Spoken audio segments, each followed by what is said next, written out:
ายดีท่านผู้ชมมื้อนี้กลับมาพบกับเพจในช่องมามีเพจ in USA มื้อนี้มามีเพจพาท่านผู้ชมไปเบิ่งตลาดเอเชียไปซื้ออาหารไปเบิ่งนำกันว่าได้อย่างแดเนาะกับหมูม้าหมูลิ้นหมูหัวใจหมูไส้หมูชิ้นหมูลูกหมูสามสั้นหมูซอสผักหัวละพาข้าวซอยกระถิ่นหมู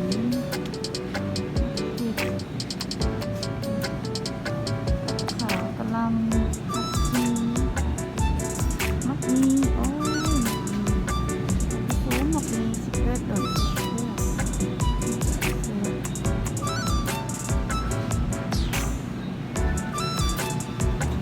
มาเลาะตลาดเอเชียมาเป็นตลาดอาหารบ้านเราตลาดอาหารลาวมีเมื่อทุกอย่างนี่มะพร้าวอ่อนนี่มันเผามันด่างมีหลายแนวนี่มันไข่ไก่ไข่ลูกอันนี้ไข่เป็ดไข่ลูกไข่เป็ดอันนี้ไข่ลูกไข่ไก่ไข่นกกระทา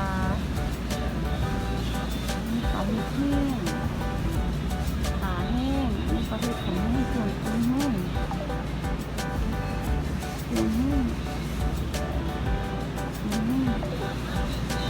สายพันธุ์มันก็เป็นเส้นเผือมีเหลืองอันนี้กระปุกใน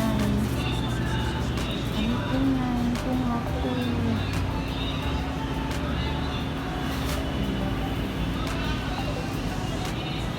อันนี้จะเป็นในแครบติดโต๊ะในน้ำนี่ก็กุ้ง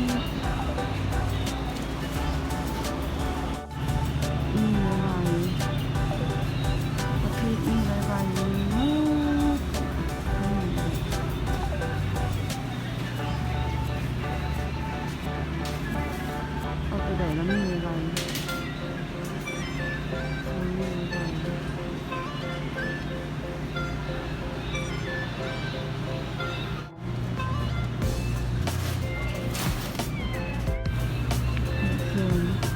อันนี้มันหอยเคียงใหญ่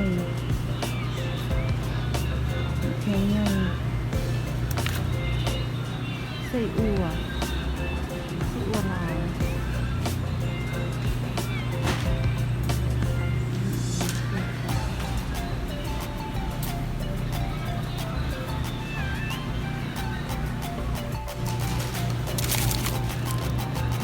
ลาวกระเดาเสือเข็ม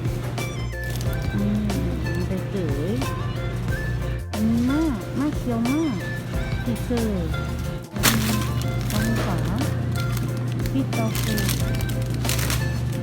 นี่มันลูกชิ้นฝาถุงหนึ่ง3กับ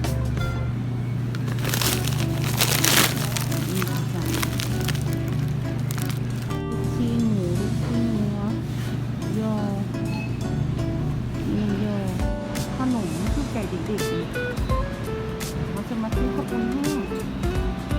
เส้นข้าวปุ้นเส้นมีเนื้อเส้นร้อนอาหารเส้นมีขนมเอเชียมีเนื้อทุกอย่าง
มักสันเซอร์ไหลเอามา2 แพ็ค2 แพ็คแหนมเนืองเอามาปิ้งเอาแหนมเนืองแผ่นตัวขาวข้าวปุ้นแห้งเอามาต้มเอามาต้มเอา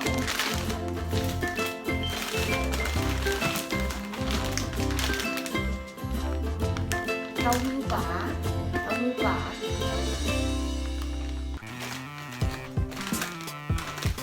ได้มะเขือดิบมา2 แพ็ค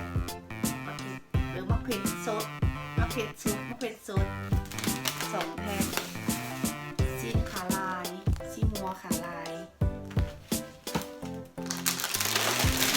เขียบหมูจมูก2 ถุงนี่แมนลูกซีนป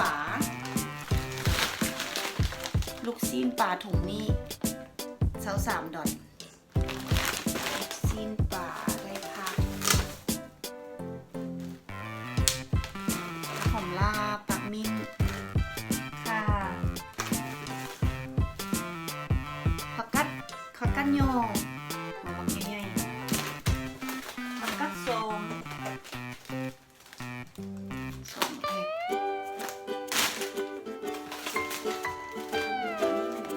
ผักกัดผงตุ้ง2 แพ็คใบขี้หูดได้ซ้ำนี่แหละเนาะท่านผู้ชมพาไปเบิ่งอาหารเอเชียอาหารบ้านเฮาอยู่อเมริกาว่าเป็นยังไงแต่ว่าถ้าเทียบใส่บ้านเฮาก็แพงแล้วก็บ่แม่นของสดเปิด 100% มีแต่ของฟิกเซอร์เนาะแต่มันรสชาติก็สิอาจจะบ่แซ่บเท่าของบ้านเฮาเป็นยังไงก็ฝาก